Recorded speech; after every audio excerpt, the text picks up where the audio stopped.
Why would someone burn a man's fishing boat in the dead of night, thinking they could get away with it? Picture this: flames roaring 20 feet high, lighting up Pine Lake like a 4th of July nightmare. People screaming, some woman named Linda from the HOA yelling into her phone, playing the VY Tim like she's auditioning for a soap opera.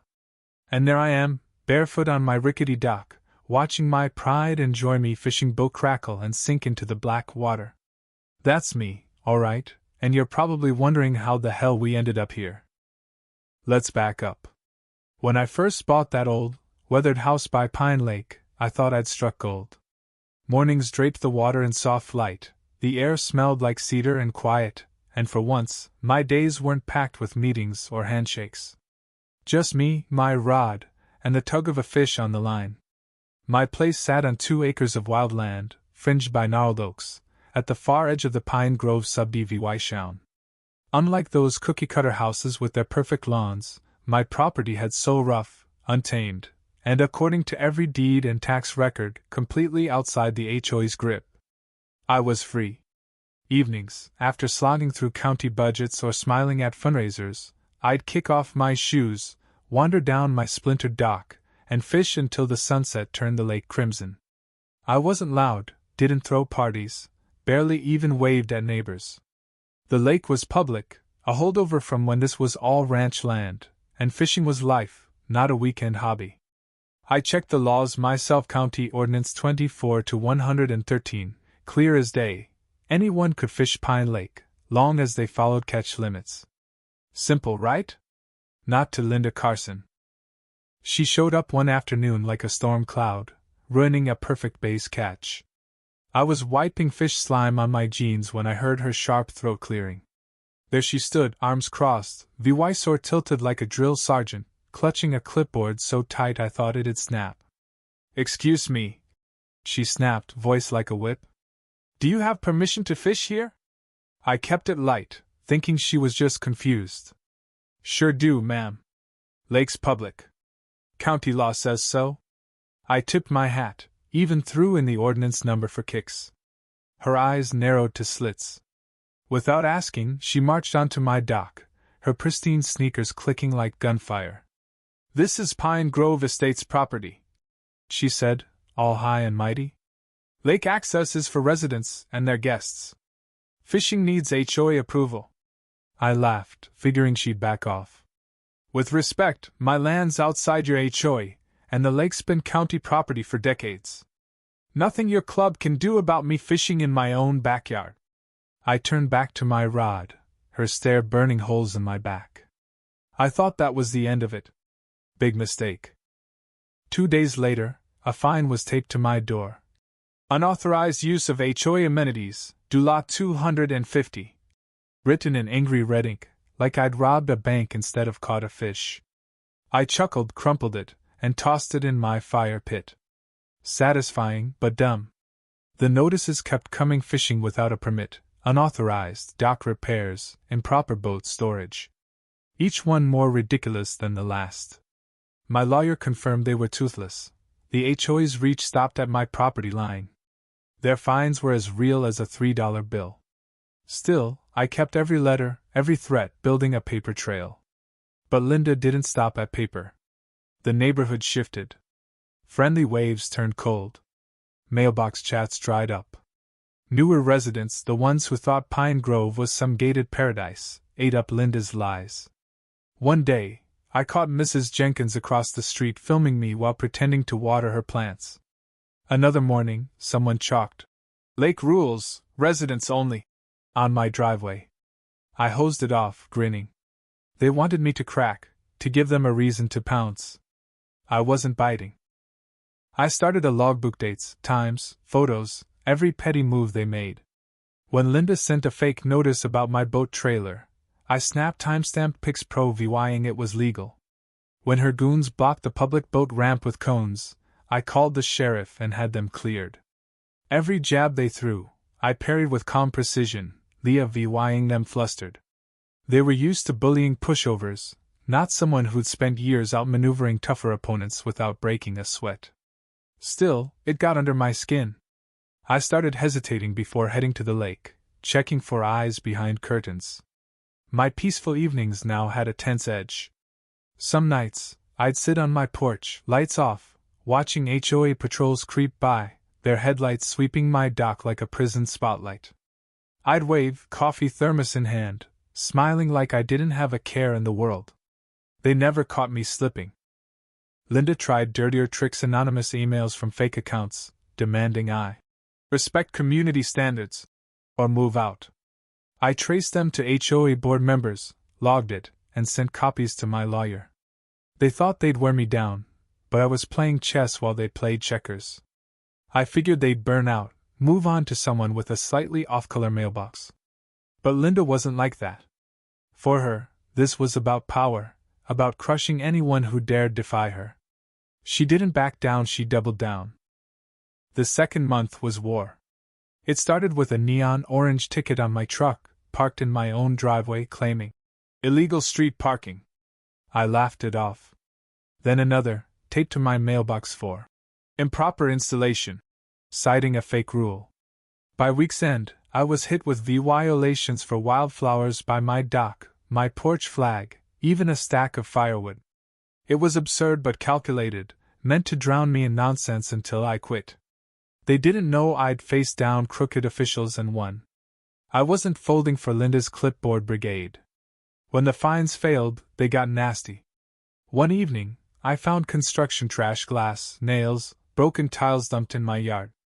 I filed a report, got it documented, knowing it'd go nowhere but adding to my case. Then they hit my boat. A long scratch marred its side, then slashed trailer tires. I replaced them, installed hidden cameras, and kept fishing, my presence a silent taunt. Whispers reached me that Linda was pushing an HOA bylaw to ban lake fishing, thinking signatures could override county law. Fat chance Pine Lake was public, paid for by taxes. I noted it, another misstep to use later. Then they sabotaged my gear-cut fishing lines, ruined lures, knots tied to snap under strain. It wasn't just harassment. It was dangerous. I added more cameras, motion sensors, floodlights. 2 nights later, my trap caught something. On my camera feed, a figure crept toward my boat, wire cutters in hand, fumbling with the trailer lock. I snapped photos, zoomed in, and there he was, Paul Whitaker, HOA's secretary, Linda's loyal lapdog. I saved the EVY Denke, grinning. They thought they were slick, but I was building a case like a prosecutor. Anonymous letters followed, typed, unhinged. Leave or else. Accidents happen. I filed them, gloved hands preserving prints. They thought they were scary, but I'd faced real threats, men who'd torch your house over a grudge. Linda's crew were reckless amateurs. I kept fishing, while VYing at patrols, smiling at nosy neighbors, VYing them nuts with my calm defiance. What they didn't know was who I really was. Not some stubborn loner, but the county's most feared man, a governor who could ruin lives with a phone call, earned through years of quiet, ruthless battles in courtrooms and backrooms. Linda thought she was fighting a fisherman. She was about to learn how wrong she was. The tow truck incident pushed me closer to the edge. A beat-up rig rolled up, 2 guys eyeing my boat like it was scrap. HOA ordered a tow, one said. I laughed.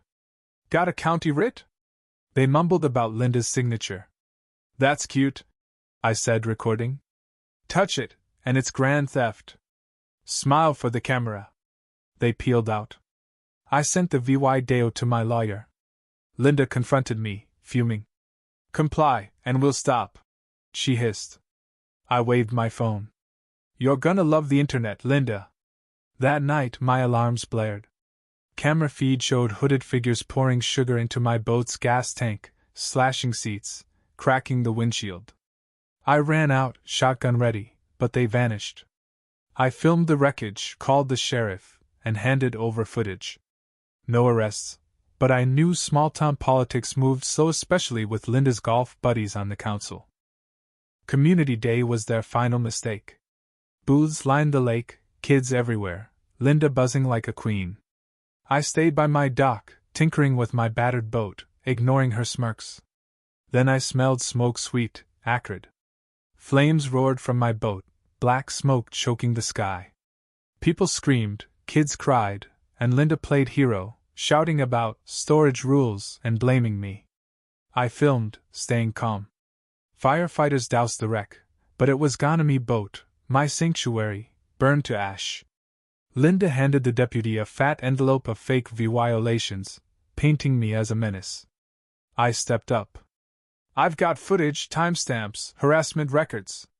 Check those before you write anything. The deputy hesitated, knowing my name carried weight, but Linda's theatrics held sway. They filed an open report, no arrests, just a suggestion to clear the unsafe wreck. That night something snapped. No more waiting. They thought they'd won, thought they could frame me, burn my boat, and run me off. They didn't know they'd poked a bear. I wasn't just a fisherman. I was the county governor, a man who'd crushed bigger enemies without blinking. The next day, I moved. Quietly, I called the county building department to pull HOA permits routine, I said. Then the assessor's office for a tax review. By lunch, I tipped off the Special Investigations Unit about HOA fund misuse. My word alone launched 3 probes, subpoenas drafted by dusk. I cited Sheriff Daniels, an old friend, showed him my Genke vy Deo's threats, sabotage. His jaw clenched. Loud or quiet? He asked. Loud, I said. The HOA's emergency safety meeting was perfect timing. The community center buzzed, residents restless after the fire. Linda took the stage, all fake concern, when the doors crashed open. Sheriff Daniels, 6 deputies behind him, served subpoenas for fraud, harassment, and property destruction, naming every board member. Linda's face collapsed, Paul slumped, the treasurer bolted and got nabbed. The crowd gasped, questions flying. Why were dues sky high? Why the selective fines? The room turned on Linda fast. Weeks later, investigations exposed the rot. Linda's crew had skimmed funds for years, fake landscaping deals, bogus contracts, tax scams. Lawsuits piled up, their assets frozen, reputations trashed. The HOA dissolved, 78 fan tram of homeowners voting it gone.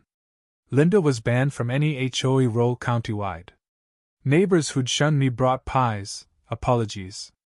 Linda's house went into foreclosure. I bought it cheap, raised it, and built a public fishing dock open to all, no rules, just freedom. At the opening, with barbecues and kids laughing, I spoke about standing up to bullies. Linda was gone, Paul fled, the treasurer jailed. I fish Pine Lake daily now, coffee in hand, watching the sunrise from my dock. A plaque reads, "For public access and the lake's spirit." Every time I pass it, I smile. Some fights are worth it, and some wins taste better than any fish you'll ever catch.